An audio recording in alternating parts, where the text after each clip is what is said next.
আসসালামু আলাইকুম রহমতুল্লাহ। আশা করছি আপনারা আল্লাহর অশেষ রহমতে অনেক অনেক বেশি ভালো আছেন। আলহামদুলিল্লাহ, আমি আল্লাহর অশেষ রহমতে ভালো আছি। সো আজকের এই ভিডিওতে আমরা যে বিষয়টা নিয়ে আলোচনা করব সেটা হলো দানপত্র দলিল কাকে বলে বা দানপত্র কাকে বলে। সো অনেক সময় আমাদের এই দলিলগুলো সম্পর্কে যদি আইডিয়া না থাকে, দেখা যাবে কোনো এক সময় গিয়ে হয়তো আমাদের একটু কনফ্লিক্টের মধ্যে পড়তে হয়। সো আমি এখানে একদম সহজলভ্যভাবে আমি এই বিষয়টা টোটালি এক্সপ্লেন করে ট্রাই করবো ইনশাআল্লাহ, যেন ইন ফিউচারে আপনাদের বা আমাদের কারোর যেন ওই ধরনের কোনো প্রবলেম না হয়। সো চলুন আমরা মূল ভিডিওতে ঝাঁপিয়ে পড়ি। সো প্রথমত আসুন আমরা জানি যে দানটা আসলে কি, মানে what is the definition of দান, এরকম। হ্যাঁ, সো আমরা যখন কোনো বিনিময় ছাড়া কাউকে কোনো কিছু দিয়ে দেই, আহ, এটা ন্যাকের উদ্দেশ্য হতে পারে, মানে পূর্ণ লাভের উদ্দেশ্য হতে পারে। আপনি যদি এই চিন্তা করেন যে আমি 10টা টাকা মসজিদে দান করতেছি বা মসজিদে আমি দিচ্ছি, এই টাকা দিয়ে মসজিদে যদি মসজিদে যে কাজটা করা হবে ওইখান থেকে আমি সওয়াব পাবো, আর যদি এই টাকা নিয়ে যদি মসজিদে কাজ নাও করে আপনি সওয়াবের উদ্দেশ্যে দান করছেন, টাকা দিচ্ছেন, ওইটার বিনিময়ে আপনি সওয়াব পাবেন। আর যদি সৎকায়ে জারিয়া হিসেবে কোনো কিছু দেন ওইখান থেকে তো আপনি সওয়াব পাবেনই। সো এই যে আমরা কোনো কিছুর বিনিময় ছাড়া, মানে সরাসরি যে বিনিময় যেগুলো আছে, যেরকম আপনি একটা সম্পদ আমার নামে লিখে দিলেন, এখন আমি আপনাকে আর কোনো টাকা পয়সা দিলাম না, এটাকে কিন্তু বিনিময় বলে না।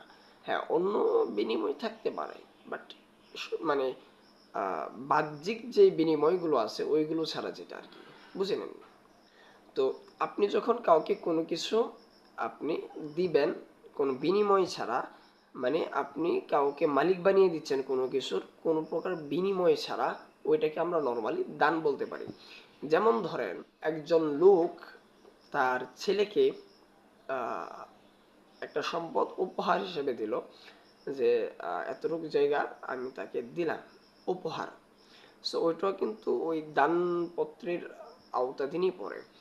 সো দানপত্র যেমন আরো সহজে বোঝাতে গেলে, যেমন ধরেন আপনার ধরেন 10 শতাংশ জায়গা আছে, এর মধ্য থেকে আপনি 5 শতাংশ জায়গা আপনি মসজিদের জন্য আপনি দান করে দিতে চান, মসজিদকে দিয়ে দিতে চান। এখানে মসজিদের যদি কখনো প্রয়োজন হয় যে মসজিদের কোনো প্ল্যাটফর্ম এখানে আনা হবে, সো ওইটা যদি এখানে নেয় নিল, কিংবা যদি এটা বিক্রি করে মসজিদের ডেভেলপের কোনো কাজ করা হয়, so they can do this. So যেটাই করা হোক না কেন এখান থেকে আপনি সওয়াবের উদ্দেশ্যে আপনি দান করুন, এটাকেই বলা হয় দানপত্র, দানের যে দলিল, মানে এরকম আর কি। কিংবা আপনি আপনার কোনো একজন লোককে আপনি কোনো বিনিময় ছাড়া কোনো কিছু দিয়ে দিলেন, এটার মালিক বানিয়ে হাতে কলমে লিখে, ওইটাকে বলা হয় দানপত্র। এখন দানপত্রর মাঝে অনেক সময় অনেকেই একটা বিভ্রান্তিতে, আহ, মানে বিভ্রান্তি বলতে একটা মিস্টেক করেন, যে অমুককে আমি আমার যেহেতু ছেলে নাই সবাইকে আমি আমার মেয়েদেরকে সম্পদ লিখে দিয়ে যাব, দানপত্র করে যাব। এ কাজটা কখনো করবেন না, কারণ ইসলামী শরীয়ত আপনাকে আহ, এই পারমিশন দেয় নাই যে আপনি, হ্যাঁ আপনি দিতে পারবেন, ওইটা আপনার ব্যক্তিগত বিষয়, কিন্তু ইসলাম আপনাকে এই জিনিস বলে না যে আপনার যে আরো অন্যান্য ওয়ারিশ যারা আছে, আরো অন্যান্য যারা আপনার ইনহেরিটর যারা আছে, আপনি তাদেরকে ঠকিয়ে তাদের যে হক ওইটা নষ্ট করে আপনি শুধু আপনার কন্যাদেরকে কিংবা আপনার যারা যাদেরকে আপনি ভালো লাগে, আপনার কাছে যাদেরকে আপনার ভালো লাগে তাদেরকে আপনি লিখে দিয়ে দিবেন, দানপত্র করে দিবেন, ইত্যাদি ইত্যাদি করবেন, এই ধরনের কাজ করবেন না। এটা অবশ্যই ইসলামের চোখে গর্হিত কাজ, এবং এটা যদি আপনি ওয়ারিশ বা হক বা আপনার উত্তরাধিকারীদেরকে ঠকানোর উদ্দেশ্যে করে থাকেন, এটা অবশ্যই অবশ্যই কবিরা গুনাহের অন্তর্ভুক্ত। কারণ আল্লাহ সুবহানাহু ওয়া তাআলা সূরাতুন নিসার মধ্যে ফারায় সংক্রান্ত আমাদের বিভিন্ন বিষয় খুব সুন্দরভাবে শরীয়ত আমাদেরকে গাইডলাইন দিয়েছে, একদম পুঙ্খানুপুঙ্খভাবে শরীয়ত আমাদের গাইডলাইন দিয়েছে। সো আমরা চেষ্টা করবো ইনশাআল্লাহ কখনোই যেন এই ধরনের গর্হিত কাজ, একজনকে ঠকিয়ে আরেকজনকে, মানে কি বলে, আরেকজনকে লাভবান বানিয়ে এই ধরনের কাজ না করার। আল্লাহ সুবহানাহু ওয়া তাআলা সূরাতুন নিসার মধ্যে এই কথাটা বলেছেন যে তোমরা কি জানো যে তোমাদের আত্মীয়, তোমাদের বাবা বাবা কিংবা তোমাদের ছেলের মাঝে কে তোমাদের সবচেয়ে নিকটবর্তী। এখানে আমি এটার যে ব্যাখ্যা হিসেবে আমি যেটা গ্রহণ করি, মানে আমি আমার পার্সোনালি আমি যে ব্যাখ্যাটা প্রদান করি, এটা যেটাকে আমরা আরবিতে তাফসীর বলে থাকি বা ইংলিশে এক্সপ্লেন বলে থাকি বা এক্সপ্লেনেশন। তো এটার দ্বারা আমি এই বিষয়টা আমি জনসাধারণকে বলি যে আল্লাহ সুবহানাহু ওয়া তাআলা বাবা এবং ছেলের সম্পর্ক এই জন্য বলেছেন, আমরা আমাদের বাবারা আমাদের জন্য সবকিছু স্যাক্রিফাইস করে, আমরা আমাদের বাবার জন্য সবকিছু স্যাক্রিফাইস করি। পরবর্তীতে যখন আমাদের সন্তান হয় তখন আমরা তাদের প্রতি ধাবিত হয়ে যাই, কিংবা তাদের একে অপরের প্রতি সবার প্রতি একটা সমানতা, মানে একটা খুব ইকুয়ালিটি থাকে, কিংবা বাবা ছেলের মাঝে একটা অন্যরকম রক্তীয় বন্ধন বা একটা অটুট রিলেশনশিপ থাকে, এবং পরবর্তীতে সব ক্ষেত্রে এরকম হয়।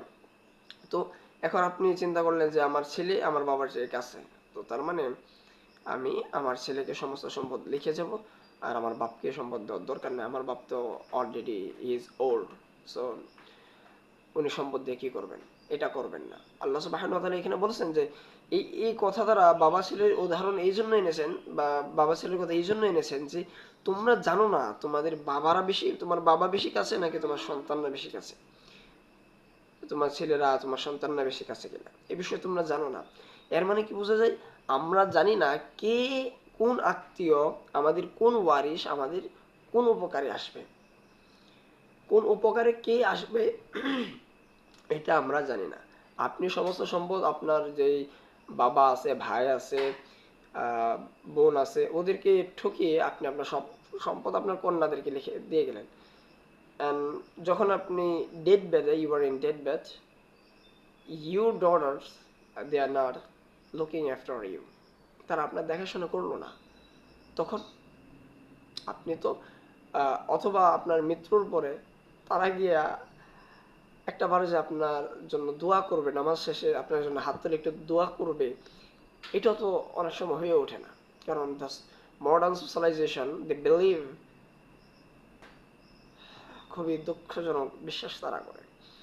I don't use those words. তো আমাদের এরকম হয়ে গেছে। আর তারা করবে কি করে?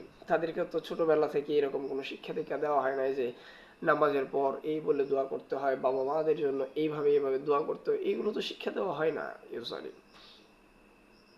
তো আমাদের সর্বত্র একটা বিষয় থেকে নিরাপত্তা থাকতে হবে যে আবার অনেক সময় দেখা যায়, বিষয়টা বলি যে মেয়েদেরকে ঠকানো হয় ছেলেদেরকে সম্পদ দিয়ে, বলে যে মা তোর জন্য দোয়া করে দিলাম, আল্লাহ তোর বরকত দান করুক। এই আরে আপনার দোয়া তো আপনি বাবা হিসেবে করবেন, তাহলে আপনি এটা কোন ধরনের লজিক? আপনি মা হিসেবে আপনার সন্তানের জন্য দোয়া করবেন, আপনি ভাই হিসেবে আপনার বোনের জন্য দোয়া করবেন। আপনি ওয়ারিশ ঠকিয়ে আপনি হজ করেন, উমরা করেন, আরো কিছু করেন, ওই ওয়ারিশ ঠকানোর জন্য, ওই ওয়ারিশের যে তার অধিকার, তার রাইটসটাকে নষ্ট করার জন্য আপনাকে অবশ্যই অবশ্যই আল্লাহর কাঠগড়াই দাঁড় হতেই হবে। আল্লাহর কাঠগড়ায় আপনাকে দাঁড় হতে হবে। আপনি যদি আখিরাতে বিশ্বাসী হন, বি কেয়ারফুল, এবং দোয়া করবেন আমিও যেন জীবনে এরকম নয়। আমি নিজেকে সবসময় একটা কথা বলি, hey Galib, I love you so much but I don't believe you about your sins, about your mistake. You can make mistakes, you can make sins, so that's gonna be abnormal that time if you don't come back to your Lord Allah. আমি আল্লাহর কাছে বিশেষ কিছু দোয়া প্রায়ই করি। এর মধ্যে একটা হলো এরকম যে আল্লাহ আমার স্ত্রী, আমার সন্তান, ইভেন আমার পরিবার, এমন একটা পরিবার দান করো যারা আমার নয়ন জড়ানো হইব এবং আমাদেরকে মুত্তাকিদের সর্দার বানাও। আপনারা জানেন এটা, রব্বানা হাব লানা মিন আজওয়াজিনা ওয়া যুররিয়াতিনা কুররাতা আইনি ওয়াজআলনা লিল মুত্তাকিনা ইমামা। এই দোয়াটা আমি আমি সবসময় করি। ইভেন আমি কবর জিয়ারত করতে গেলে আমি এই দোয়া পড়ি। এরপরে আরেকটা দোয়া আছে, রব্বানা আতিনা ফিদ দুনিয়া হাসানা ওয়া ফিল আখিরাতি হাসানা ওয়া কিনা আযাবান নার। এই দোয়াটা সূরা বাকারার 202 নম্বর আয়াত প্রবাবলি। এত মিনিংফুল এটা যে দুনিয়াতে সুখের জন্য, দুনিয়াতে সুখ শান্তিতে থাকার জন্য আল্লাহ যা কিছু আছে আমার সব তুমি দান করো। ভালো স্ত্রী রাখবো, ওইটাও এই দোয়ার মধ্যে আছে। আপনার ভালো অর্থকরী লাগবো, ওইটাও এই দোয়ার মধ্যে আছে। মানে in one word, what you need to live happily in the world, you can ask Allah with this supplication. আল্লাহু আকবার। এবং আরো রাসূল সাল্লাল্লাহু আলাইহি সাল্লামের হাদিস থেকে আরো অনেক দোয়া আছে, যেরকম আল্লাহুম্মা ইন্নী আউযু বিকা মিনাল ফিতনাতিল কুবুর, এরকম আরো দোয়া আছে। এরপরে আরো অনেক দোয়া আছে, এই মুহূর্তে আমার সবগুলো মনে পড়তেছে না, বাট আমি যখন মোনাজাতে বসি আমি এই দোয়াগুলো সর্বদাই করা ট্রাই করি। ইভেন আমি কখনো ভুলি না বেশ কিছু দোয়া করতে, যেরকম আল্লাহুম্মা ইন্নী আউযু বিকা মিনাল আযাবিল কুবুর, এরপরে আল্লাহুম্মা হাসিবনা ওয়া হিসাবান ইয়াসিরা। মানে এই টাইপের আরো অনেকগুলো দোয়া আছে, আমি প্রায়শই এই দোয়াগুলো করি। কারণ দুনিয়াতে আমি জানি না আমার দুনিয়াতে সুখের কারণ কোন জিনিসগুলো হইব, টাকা নাকি গাছতলে থাকা, আমি জানি না যে আমার সুখের কারণ কি, ওইটা আল্লাহ জানেন। সো যে আল্লাহ জানে তার বিষয়ে আমি কেন মরিচিকা হয়ে ধরবো। সুতরাং আমার কাজ হচ্ছে আল্লাহর কাছে চাওয়া। আল্লাহ যখন মনে করবো যে আমি এটার জন্য এবং আমার ইলিজিবিলিটি হয়েছে, আল্লাহ তখন এটা আমাকে দান করবেন। সো এর মানে এই না যে আমি একজনকে ঠকালাম, একজনকে জিতালাম, এই ধরনের কিছু করে জীবনে কখনোই সফল হওয়া সম্ভব নয়। আর এই যে রব্বানা আতিনা ফিদ দুনিয়া হাসানা ওয়া ফিল আখিরাতি হাসানা ওয়া কিনা আযাবান নার, এখানে যে হাসানা, হাসানা শব্দের অর্থ হচ্ছে সুখ বা সমৃদ্ধতা, আরামায়েশ বা সফলতা। সো এটাকে আমি সফলতা অর্থে ব্যবহার করি না, কারণ একজন মুসলমান দুনিয়াতে, একজন ইমানদার কখনো দুনিয়ায় সে সফল না। তার সফলতা হচ্ছে ইমানের সহিত মৃত্যু। যখন সে মৃত্যুবরণ করবে ইমান নিয়ে, তখন সে সফল, এর আগ পর্যন্ত সে সফল না। দুনিয়াতে আমি পার্সোনালি সফলতা যে সংজ্ঞা দিই, দুনিয়াতে সফলতা বলতে কোনো শব্দ নাই, দুনিয়াতে সফলতা বলতে কোনো শব্দ নাই, দুনিয়াতে ব্যর্থতা বলতে কোনো শব্দ নাই, সফলতা ব্যর্থতা কোনো কিছু বলতে কোনো শব্দ নাই। এই দুইটা শব্দ আমি আমার পার্সোনাল লাইফ ডিকশনারি থেকে মুছে ফেলছি। এই যে গালিব তোকে এই বিষয়ে চিন্তা করতে হবে, দুনিয়ায় সফলতা বলতে কিচ্ছু নাই, দুনিয়ায় ব্যর্থতা বলতে কিচ্ছু নাই। দুনিয়ায় আছে একটা বিষয়, সেটা হলো পরীক্ষা। ওইটা, ওই পরীক্ষাটা হলো এরকম, আল্লাহর ইচ্ছা হয়েছে আমাকে একটু পরীক্ষা করবেন যে আপনি যদি সূরা বাকারার দিকে পড়েন, আল্লাহ সুবহানাহু ওয়া তাআলা বলেন যে আল্লাহ সুবহানাহু ওয়া তাআলা বলেন ইয়া আইয়ুহাল্লাযীনা আমানু, যে হে ঈমানদারগণ, ইয়া আইয়ুহাল্লাযীনা আমানু ইসতাঈনু বিস-সাবরি ওয়াস-সালাহ, যারা ঈমান আনে, যারা ঈমানদাররা তোমরা ধৈর্য এবং সালাতের মাধ্যমে আল্লাহ সুবহানাহু ওয়া তাআলার প্রার্থনা, আল্লাহ সুবহানাহু ওয়া তাআলার কাছে সাহায্য প্রার্থনা করো। তো যদি আল্লাহর সাহায্যটাই দুনিয়াতে আপনার জন্য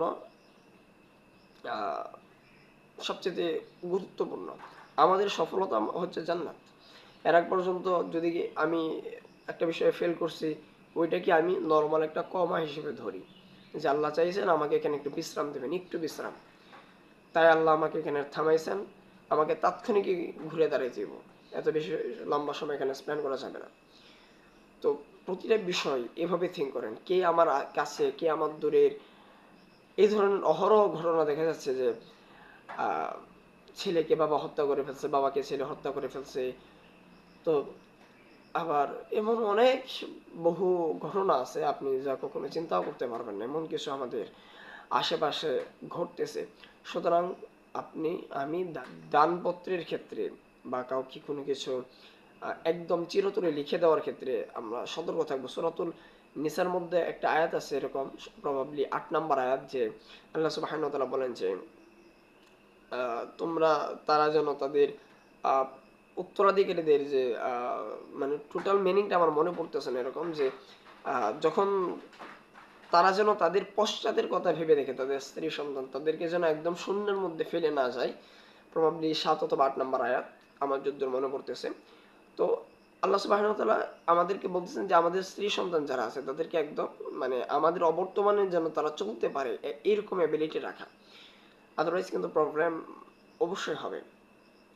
সো ওই রকম অ্যাবিলিটি রেখে তাদের কথা যেন চিন্তা করে এরকম।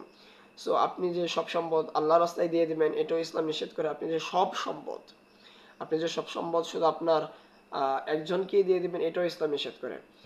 আপনাকে আল্লাহ যেভাবে বিধান দিয়েছে, আল্লাহর বিধান যেভাবে দিয়েছে ওইভাবেই আপনাকে কাজ করতে হবে। এতে আপনার হয়তো আপনার কাছে লাগতেছে যে এটা আমার কাছে এটা ভালো লাগতেছে না, আল্লাহ এটা আমার উপর জোর করে চাপাই দিচ্ছে না, আল্লাহ কোনো কিছু আমাদের উপর জোর করে চাপাই দেয় নাই। সেই বিষয়গুলো অবশ্যই মানতে হবে। অনেক কথা হয়ে গেল, আমি চাই নাই এত লং টাইম এই বিষয়টা নিয়ে কথা বলতে। আর সামনে আমার পরীক্ষা, আমার জন্য দোয়া করবেন। আপনারা হয়তো জানেন যে লাস্টের আমি আইসিটিতে আটকে গেছিলাম, মানে আইসিটিতে একটু প্রবলেম হয়ে গেছিলো। এবছর আবার ওই সাবজেক্টের পরীক্ষা দেবো ইনশাল্লাহ। তো দোয়া করবেন যেন ভালো একটা রেজাল্ট আসে ইনশাল্লাহ। দেখা হবে ইনশাল্লাহ নতুন কোনো ভিডিওতে। আপনাদের মনে যদি কোনো প্রশ্ন থাকে তাহলে আমাকে করতে পারেন। অ্যান্ড আমি একটা বিষয় চিন্তা করতেছি, ফাড়ায় সংক্রান্ত একটা কোর্স চালু করবার। এ সম্পর্কে আপনাদের অভিমত কি আপনারা জানাতে পারেন। আসসালামু আলাইকুম রহমতুল্লাহ।